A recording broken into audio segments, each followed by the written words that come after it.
우리 부활하신 주님은 우리의 선한 목자가 되어주신다, 그렇게 말씀하셨습니다.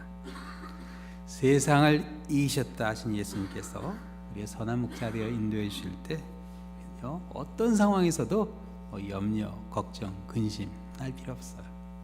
우리를 인도해 주시기 때문에 그렇습니다. 우리 목자 되신 우리 주님의 음성에 순종하게 될 때 그 가운데 주님께서 우리를 책임져 주시고 또 놀라운 손길로 구원해 주십니다. 우리 말씀에 순종하는 가운데 담대해지는 우리 한 분 한 분 되시기를 축원합니다. 우리 좌우님과 인사하시겠는데요, 우리 순종합시다 하고 인사해 주세요. 우리 선한 목자 되신 우리 주님의 음성에 순종하는 그러한 하루하루가 되시기를 주님의 이름으로 축원합니다. 기도하겠습니다. 사랑의 하나님 아버지, 감사합니다. 십자가의 고통과 죽음까지 마다하지 않으신 우리 주님의 그 사랑을 기억합니다. 그 주님께서 지금 살아계셔서 하늘 보좌 우편에 앉아 계심을 기억하게 하여 주시고, 그 주님께서 우리에게 선한 목자 되심을 항상 기억하게 하여 주시옵소서. 이 아침 말씀 전한 자와 듣는 자가 함께 은혜되게 하여 주시며, 모든 말씀 예수 그리스도의 이름으로 기도드립니다. 아멘. 예수님께서는 오늘 이 본문에 보면 자신이 삭군이 아닌 선한 목자라 그렇게 말씀하셨습니다. 근데 사실 오늘 이 본문의 내용이 예수님의 원래 의도와는 관계없이 잘못 적용되는 경우가 참 많습니다. 예수님께서 선한 목자를 삭군에 대조하신 이유가 삭군을 비난하거나 정죄하시려 하는 데 있지는 않습니다. 사실 이 삭군이란 우리말이 그 어감이 조금 부정적입니다. 그래서 삭군을 마치 사기꾼 같이 이해하는 경우도 있는데 그건 잘못된 이해입니다. 삭군은 나쁜 사람들이 아닙니다. 오늘 본문 전에 보면은 절도와 강도가 나쁜 사람들이지, 삭군은요 정당한 노동의 대가를 삭으로 받아 생을 유지하는 사람들이 삭군입니다. 영어로는 hired hand 그렇게 나와요. 고용된 사람이라. 삭군은 하루 일해서 하루 먹고 살았던 가난한 사람들이었습니다. 근데 왜 그 사람들이 약합니까? 왜 그 사람들이 사기꾼입니까? 근데 생각해 보세요. 그 얼마 안 되는 품삯을 주면서 목숨까지 내걸고 양을 돌보라 하면, 여러분 그건 너무나 부당한 요구 아닌가요? 억만금을 준다면 모르겠지만 최저임금을 주면서 목숨까지 내놔라. 그건 말이 안 됩니다. 그러나 고대 유대인들의 율법 해설서인 미시나에 보면요, 삭을 받고 양을 치는 일꾼에게도 이리가 공격해 올 때 양을 보호해야 된다는 책임이 있다고 나오는데, 그건 이리가 한 마리일 경우입니다. 여러 마리 이리가 동시에 공격해 올 때는 일꾼도 자신의 신변 안전을 위해서 양들을 보호하지 않아도 괜찮다, 그렇게 나옵니다. 근데 이리가 한 마리일 경우에도 사실 목숨까지 내놓고 지킬 일꾼이 얼마나 있겠습니까? 다쳐서 일을 못하게 되면 그 주인이 치료비를 책임지겠습니까? 그 일꾼의 가족들을 부양해 주겠습니까? 예수님께서 이 본문에 삭군에 대해서 이야기하신 이유는 삭을 받아서 일을 하는 사람들의 그 한계를 보여주시기 위해서일 뿐이었어요. 그 사람들이 악하거나 나쁜 것은 아닙니다. 삭을 받아 일하는 사람들의 한계를 말씀해 주시면서 예수님 자신이 위험해지면 몸을 사리고 도망가야 하는 삭군이 아니라 양을 위해서 어떤 희생도 감수할 수 있는 선한 목자라 그렇게 말씀해 주셨어요. 그러나 양을 위해서 목숨을 버린 이유가 선한 목자가 되어야 된다는 의무감이나 책임감이 있는 것은 절대로 아니었어요. 14, 15절에 보면 예수님께서 목숨까지 내려놓으시겠다 하신 이유가 이렇게 나옵니다. 나는 내 양을 알고 양도 나를 아는 것이 아버지께서 나를 아시고 내가 아버지를 아는 것 같으니 라고 말씀하셨어요. 이게 무슨 말이죠? 예수님과 양은 의무감이나 책임감에서 맺어진 관계가 아니라 서로 아는, 서로 사랑하는 관계로 맺어진 더없이 친밀한 관계란 뜻입니다. 저와 여러분의 관계는 의무감이나 책임감이 아니죠. 제가 여러분을 사랑하는 마음으로 목회를 하고 있습니다. 아버지가 아들을 사랑하시고 아들이 아버지를 사랑하듯 예수님께서는 당신의 양들을 사랑하시고 양들은 예수님을 사랑하기에 목자 되신 예수님의 그 음성을 듣는 겁니다. 그리고 예수님께서는 어떤 희생도 심지어 생명까지도 내려놓을 수 있다, 그렇게 말씀해 주세요. 이 말씀을 하신 예수님께서는요, 정말 양들을 위해서 십자가에서 죽으셨습니다. 근데 만일 예수님께서 이 십자가에 달려 죽는 걸로 모든 게 그냥 끝나버렸다면 예수님은 우리에게 선한 목자가 아니 그냥 박의 정신을 보여주신 순교자로 남았을 뿐입니다. 순교자는 순교자일 뿐입니다. 우리 역사에 보면 민족과 나라를 위해서 정치나 종교적인 이념을 위해서 목숨을 바친 순교자들이 나옵니다. 모두 존경할 만한 그런 분들이지만 우리의 구원자는 아닙니다. 순교자일 뿐이에요. 예수님께서 우리를 구원해 주시는 선한 목자가 되시는 이유는 우리를 위해서 죽으셨을 뿐만 아니라 다시 살아나셨기 때문에 그렇습니다. 17절이죠. 내가 내 목숨을 버리는 것은 그것을 내가 다시 얻기 위함이니 이로 말미암아 아버지께서 나를 사랑하시느니라. 예수님께서는요, 예루살렘에서 죽게 되지만 다시 살아날 걸 알고 계셨어요. 3일 만에 부활할 것이라 제자들에게 여러 차례 일러주셨습니다. 사실 제자들도 예수님과 함께 죽을 각오를 하지 않았던 것은 아니었어요. 오늘 본문 다음에 나온 내용에 보면요, 예수님께서 잠시 요단강 건너편으로 피신한 내용이 나오는데 베다니에 있는 나사로가 병들었다는 이야기를 들으시고 다시 예루살렘으로 돌아오려 하자 도마가 다른 제자를 이렇게 이야기하죠. 우리도 주와 함께 죽으러 가자. 죽을 생각하긴 했습니다. 또 요한복음 13장 37절은 베드로는 예수님 위해서 잡히시던 밤에 목숨을 버리겠다 장담까지 했었습니다. 그러나 예수님께서 막상 십자가를 지시고 골고다 언덕을 향해 올라가실 때는 한 사람도 예수님과 함께하지는 못했습니다. 골고다 언덕에 예수님의 십자가가 세워졌을 때 예수님의 양옆에는 야고보와 요한도 아니고 목숨을 내놓겠다고 장난했던 베드로와 도마도 아닌 예수님을 욕하고 있었던 두 강도뿐이었어요.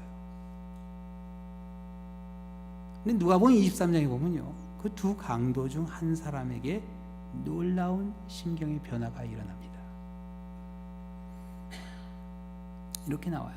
하나는 그 사람을 꾸짖어 이르되 내가 동일한 정죄를 받고서도 하나님을 두려워하지 아니하느냐. 우리는 우리가 행한 일에 상당한 보응을 받은 것이니 이에 당연하거니와 이 사람이 행한 것은 옳지 않은 것이 없느니라.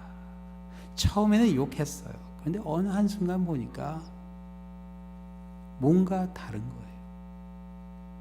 그리고 깨닫게 돼요. 그리고 부탁을 합니다.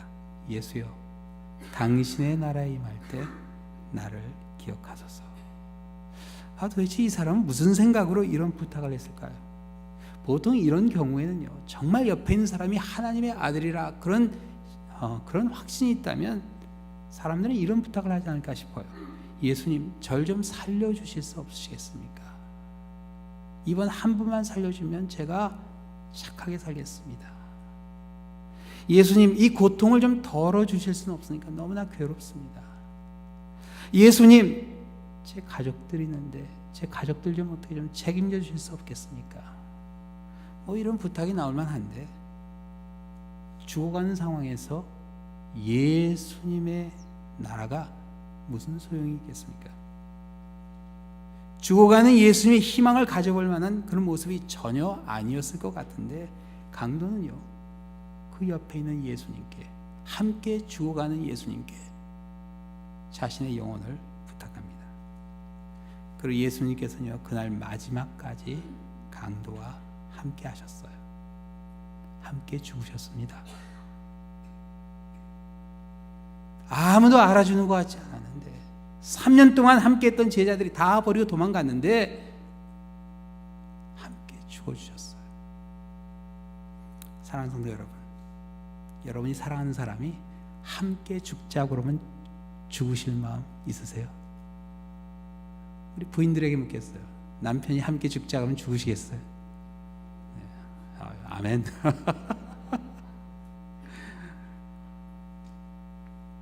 남편들에게 묻죠. 부인이 죽자 그러면 죽으시겠어요? 뭘 주저하세요. 아멘 해야지. 타이타닉 영화에 보면요, 그 배가 가라앉아서 뱃속에 그 대서양 그 얼음물이 막 쏟아져 들어올 때 노 부부가 침대에서 꼭 껴안고 같이 죽는 장면이 나옵니다. 영화의 한 장면이 아니었어요. 실제 있었던 일이었습니다. 이시도와 아이다 스트라우스라는 부부의 마지막이었어요. 부인 아이다 스트라우스는요, 구명정에 그날 탈 수 있었습니다. 근데 41년 동안 함께했던 남편을 도저히 혼자 두고 갈 수 없었던 거예요. 두 사람이 꼭 껴안고 대서양 물속으로 들어갔습니다.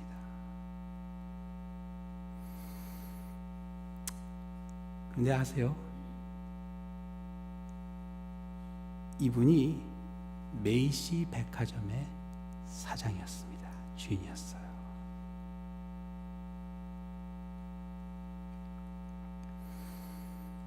41년을 함께한 사람이면 모르겠지만 십자가에 달린 강도와 함께 죽을 필요까지 있었을까? 근데 예수께서는 정말 그날 한 마리의 양을 옆에 두고 죽으셨어요. 그 순간까지도 예수님의 우리에는요, 텅 비어 있었어요. 근데 그 한 마리의 양이 우리로 들어옵니다. 그날 다 이뤘다 하고 숨지신 예수님 옆에는 두 사람이 남게 되죠. 두 사람 다 말할 수 없는 고통 가운데 있었지만 같은 마음이었을까? 한 사람은 자신을 십자가에 들려 죽게 만든 그 야속한 세상을 욕하며 절망 가운데 죽어갔고, 다른 한 사람은요, 낙원을 바라보게 됩니다. 근데 예수님의 그 말씀이 과연 죽어가는 사람에게 그냥 해주신 심리적인 위안이었을까? 예수님의 죽으심으로 그냥 다 끝나버렸다면 그렇게 됩니다. 그러나 예수님의 부활하심으로 강도에게 주신 그 약속은 죽어가는 사람에게 주신 심리적인 위로가 아니라 구원의 약속이었음을 확신하게 해줍니다. 사랑하는 성도 여러분, 예수님은 다시 살아나셨습니다. 그리고 우리를 초대해 주세요. 16절이죠. 이 우리에 들지 아니한 다른 양들이 내게 있어 내가 인도하여 할 터이니 그들도 내 음성을 듣고 한 무리가 되어 한 목자에게 있으리라. 바로 저와 여러분을 두고 하신 말씀입니다. 예수님께서 예수님의 품 안으로 우리를 초대해 주십니다. 그러나 우리가 기억해야 될 게 있어요. 양이 있는 곳에는요, 항상 이리가 꼬이게 돼 있습니다. 항상 이리가 맴돌게 돼 있어요. 예수님의 우리 아니라 할지라도 환란이 올 수 있단 말입니다. 그래서 12절에 보면 이리가 와서 양들을 물어가고 또 해친다, 그렇게 이야기했어요. 공격하고 흩어지게 만드는 얘기예요. 이게 바로 사탄이 하는 일입니다. 하나님의 자녀를 공격해서 흩어지게 만들어 버립니다. 시험 들게 해서, 병 들게 해서 의욕을 잃게 만듭니다. 세상 일로 바쁘게 해서 방황하게 만드는 게 사탄의 역사예요. 그런 못된 일을 하는 이리가 교회 안에까지 들어올 수 있다는 사실 꼭 기억하셔야 돼요. 사도 바울이 에베소 교회 사역을 마치고 순교를 각오하고 예루살렘 향해 갈 때 에베소 교회 장로님들과 마지막 눈물로 인사를 작별을 나누죠. 근데 그 자리에서 사도 바울이 이렇게 권고했습니다. 여러분은 자기를 위하여 또는 온 양떼를 위하여 삼가라. 성령이 그들 가운데 여러분을 감독자로 삼고 하나님이 자기 피로 사신 교회를 보살피게 하셨느니라. 내가 떠난 후에 사나운 이리가 여러분에게 들어와서 그 양떼를 아끼지 아니하며 또한 여러분 중에서도 제자들을 끌어 자기를 따르게 하려고 어그러진 말을 하는 사람들이 일어날 줄을 내가 아노라. 그러므로 여러분은 일깨어 내가 3년이나 밤낮 쉬지 않고 눈물로 각 사람을 훈계했던 것을 기억하라. 지금 내가 여러분을 주와 및 그의 은혜의 말씀에 부탁하노니 그 말씀이 여러분을 능히 든든히 세우사 거룩하게 하심을 입은 모든 자 가운데 기업을 있게 하시리라. 내가 아무의 은이나 금이나 의복을 탐하지 아니하였고 여러분이 아는 바와 같이 이 손으로 나와 내 동행에 쓰는 것을 충당하여 범사에 여러분에게 모범을 보여준 것 같이 수고하여 약한 사람을 돕고 또 주 예수께서 친히 말씀하신 바 주는 것이 받는 것보다 복이 있다 하심을 기억하여야 할지라. 사나운 이리 같은 사람들이 교회 안에 들어와 어그러진 말로 교회를 어지럽히고 평화를 깨버린다. 그러나 그런 가운데서 똑같이 악해지면 안 되고 어떻게 해요? 선한 목자 대신 예수님의 음성에 귀를 기울여야 된다. 그렇게 공감합니다. 자원님이 한번 인사하시겠어요? 예수님의 음성을 들읍시다. 인사하셨어요. 어그러지는 말을 하는 사람들은 항상 있어요. 그러나 귀 기울이지 마시고 예수님의 음성에 귀를 기울이는 가운데 주는 것보다 주는 것이 받는 것보다 복되다 하신 우리 주님의 말씀. 마음을 닫지 말고 풍성하게 베풀라 하는 그런 말씀이에요. 사탄의 역사는요, 양을 물어가고 해치는 일이에요. 사탄이 이런 일을 마치 교회를 위하는 척 하나님을 섬기는 척하며 하게 돼 있다. 고린도후서 11장 14절에 보면 사탄도 자기를 광명의 천사로 가장한다 하고 사탄의 일꾼들도 자기를 의의 일꾼으로 가장한다 하였습니다. 여러분 오늘 본문이 바로 전해보면요, 사탄이 얼마나 교묘하게 역사하는가 한 사건이 나옵니다. 예수님이 제자들과 함께 길을 가는데 날 때부터 소경했던 사람이 길에서 구걸하는 모습을 보며 제자들이 예수님께 질문을 합니다. 이 사람이 소경으로 난 것이 네 죄로 임함이오니까 자기 오니까 그 부모이니까. 여러분 이게 얼마나 짓궂은 질문이에요. 아니 부모의 죄는 어떻고 그 사람의 죄는 어떻습니까? 무슨 상관이에요? 아니 누구의 죄인지 밝혀내서 도대체 어쩌겠다는 얘기예요? 앞을 보지 못하고 구걸하고 있는 소경에게 할 수 있는 말입니까? 여러분 그거 아세요? 이 소리가요 생각보다 멀리 갑니다.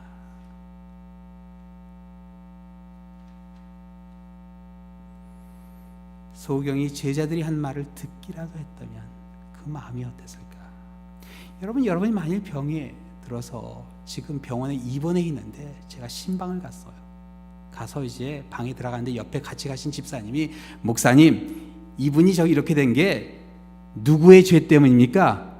여기 누워있는 이 사람의 죄 때문입니까? 아니면 부모의 죄 때문입니까? 그렇게 말하면 여러분 거기 누워 계시도 어떻게 하시겠어요? 가만히 계시겠어요? 아마 저 같으면 누워있다가도 벌떡 일어날 것 같아요.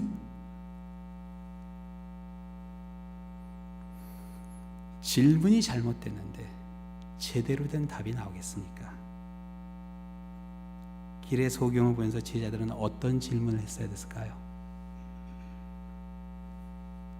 예수님, 이 사람을 위해서 우리가 해줄 수 있는 일은 없을까요? 예수님, 이 사람은 좀 고쳐주실 수 없을까요? 이런 질문을 했다면 예수님이 얼마나 기뻐하셨을까? 내 믿음대로 될지어다. 아마 그런 말씀하셨을 거예요. 그렇죠? 그러나 예수님은 제자들의 질문을 아예 무시해버리셨어요. 말 같지 않은 말을 했을 땐 대꾸할 필요도 없습니다. 무시해버리는 게 최고로 좋아요. 답을 해줘봐야 또 다른 논쟁을 일으키기 때문입니다. 그러나 아무도 소경을 도와줘야 하는 사람이 없었지만 예수님께서는 그 잃어버린 한 마리의 양에게 다가가셨어요. 땅에 침을 뱉어 진흙을 이겨서 소경의 눈에 발라주면서 실로암에 가서 씻으라 그렇게 말씀해 주셨어요. 앞을 보지 못하는 소경에게 앞을 볼 수 있게 해주셨어요. 어둠 가운데 있었던 사람에게 빛을 보여주셨습니다. 선한 목자가 되어주셨어요.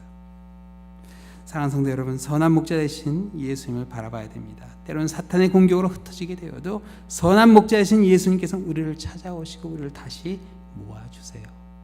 부활하신 예수님께서 맨 먼저 하신 일이 바로 그 일이었습니다. 흩어진 제자들을 다시 모아주셨어요. 낙심해서 엠마오로 가는 두 제자를 찾으셔서 그들의 가슴을 다시 말씀으로 뜨겁게 해주셨습니다. 못자국에 손을 넣어보지 않고 옆구리에 손을 넣어보지 않고 믿지 못하게 된 도마에게 찾아와 주셨어요. 선한 목자이신 예수님께서는 예수의 말씀을 믿지 못하고 방황하는 우리를 찾아와 주십니다. 이게 복음이에요. 그래서 오늘 보면 바로 전인 10절에 보면요, 선한 목자이신 예수님이 우리를 찾으시는 그 목적이 이렇게 나옵니다. 도적이 오는 것은 도적질하고 죽이고 멸망시키는 것뿐이요 내가 온 것은 양으로 생명을 얻게 하고 더 풍성히 얻게 하려 하시는 것이라. 예수님께서 우리를 찾으신 이유는 딱 하나, 우리가 성도가 생명을 얻고 더 풍성하게 얻게 하시기 위해서, 성도가 한 무리가 되게 해주시기 위해서 우리를 찾아주십니다. 요즘 구역들을 여기저기 신방하면서 정말 더 풍성하게 해주시는 하나님의 그 축복이 어떤 것인가 보게 됩니다. 그렇죠? 이민생활 얼마나 외롭습니까? 어려워요. 그런데 구역원들이 모여서 함께 떡을 나누고 기뻐하는 모습, 더 풍성하게 해주시는 하나님의 축복을 제가 확신하게 됩니다. 예수님의 제자된 성도가 해야 할 일은 예수님과 같이 섬기는 일이에요.